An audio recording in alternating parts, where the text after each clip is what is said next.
Assalamualaikum warahmatullahi wabarakatuh. Di sini kami akan menjelaskan tentang proposal bisnis. Berikut ini anggota kelompok kami. Pertama ada Epul Riana, kedua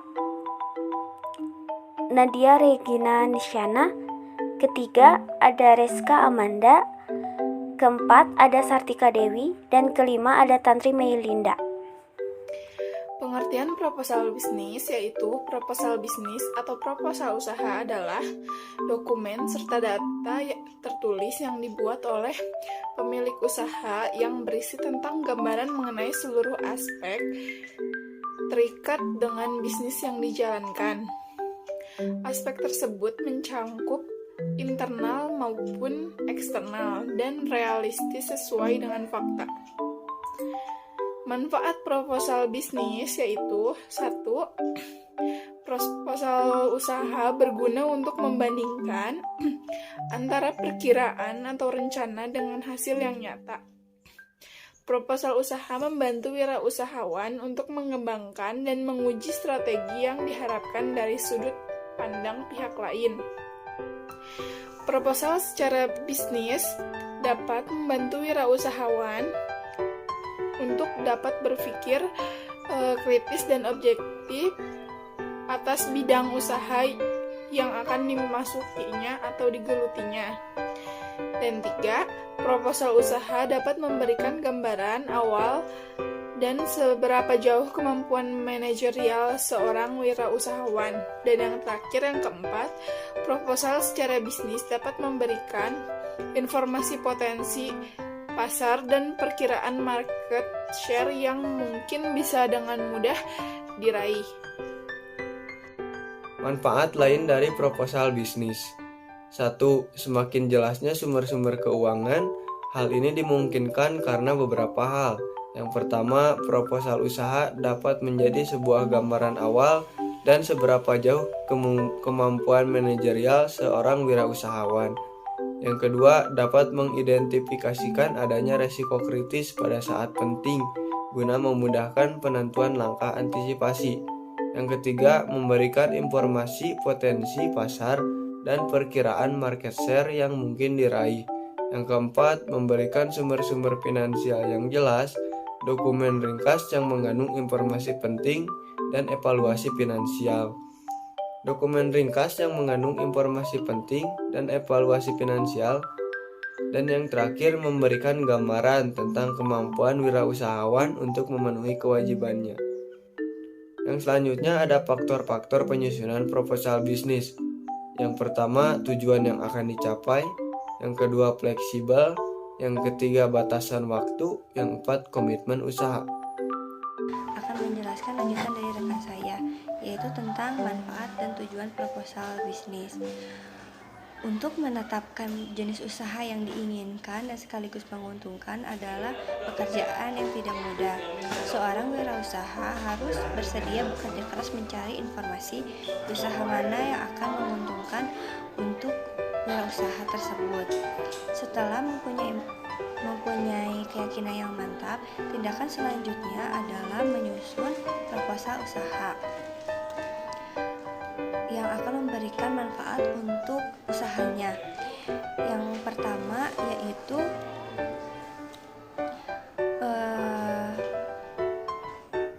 proposal usaha dapat menjadi sebuah gambaran awal untuk menentukan seberapa jauh kemampuan manajerial seorang wirausahaan.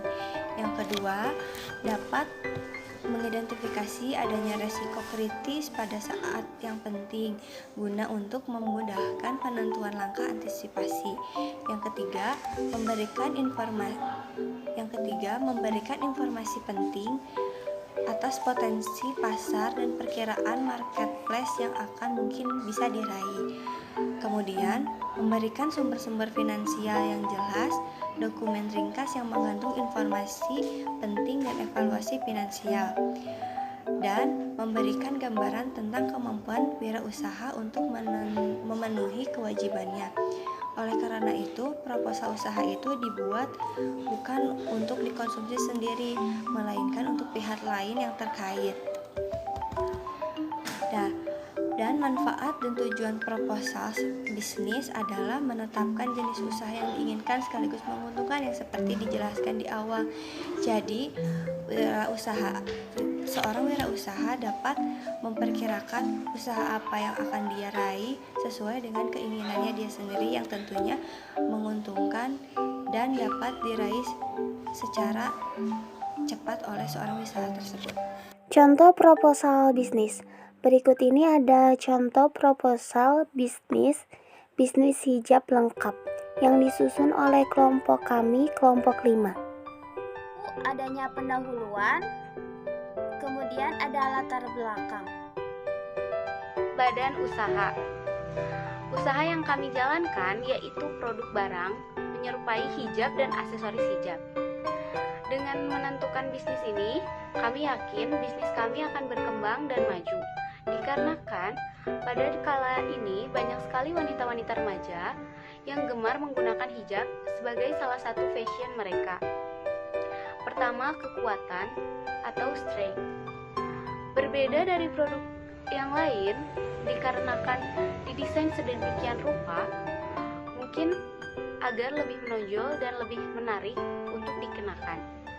Tidak terasa panas dikala dikenakan dan tidak mudah luntur. Bahan produk yang terjamin dan berkualitas. Yang kedua, kelemahan atau weakness. Ada beberapa bahan baku yang susah diproduksi ulang. Produk gampang ditiru. Yang ketiga, peluang atau opportunities. Hijab kini sudah menjadi tren sebagai fashion bagi para wanita muslimah, maka banyak sekali para wanita muslimah yang mencari dan menginginkan hijab yang bagus dan beraneka ragam warna dan juga style. Yang keempat, metode pemasaran. Yang pertama bisa online shop, offline shop, penyebaran brosur, pengenalan produk, dan lewat pameran atau bazar. Promosi lewat media cetak. Yang kelima, target konsumen. Pemilihan sasaran konsumen kami tidak begitu sulit, karena sasaran kami ialah semua kalangan wanita di semua usia, mulai dari kanak-kanak, remaja, dewasa, dan kalangan wanita baya sekalipun. Yang keenam, target pemilihan lokasi. Yang paling utama ialah pemilihan daerah yang sangat strategis, seperti pelataran kampus, sentra pembelajaran. Bab 3. Pembahasan. A. Produk atau barang. Produk yang akan didistribusikan seperti jilbab segi 4 biasa, jilbab bordir, dan jilbab pasmina. B. Gambaran produk. Produk yang akan diluncurkan didesain sedemikian rupa sehingga membuat hijab tersebut sanggup terlihat rapi walaupun tanpa disetrika. Simpel untuk digunakan, nyaman dipakai, tidak membuat penggunanya kepanasan, serta modis dan selalu mengikuti perkembangan ekspresi dominan masa kini. C. Rincian modal. Ada sewa ruko senilai 25 juta, biaya listrik 300.000 per bulan, gaji karyawan 2 orang 1 juta per bulan, biaya air 200.000 per bulan, mesin obras 2 juta, perawatan mesin 100.000 rupiah. Selanjutnya ada gantungan hijab 500.000, triplek 2.400.000, dan kayu balok 1 juta rupiah. Jadi jumlahnya 32.500.000 rupiah. D. Bahan baku. Ada benang 5.000 rupiah, gunting 7.000 rupiah, kain 100.000 rupiah per meter, meteran jahit 5.000. Jadi jumlahnya 117.000. Modal keseluruhan Rp32.500.000 ditambah Rp117.000 menjadi Rp32.617.000. Harga produk. Macam-macam hijab. Pertama ada hijab segi 4 biasa, harganya Rp35.000. Kedua ada hijab pasmina, harganya Rp55.000. Terus ada pasmina inner Rp65.000, hijab square Paris premium Rp35.000. Sekian video yang kami buat. Mohon maaf bila ada kata-kata yang kurang berkenan. Wabillahi taufiq wal hidayah. Wassalamualaikum warahmatullahi wabarakatuh.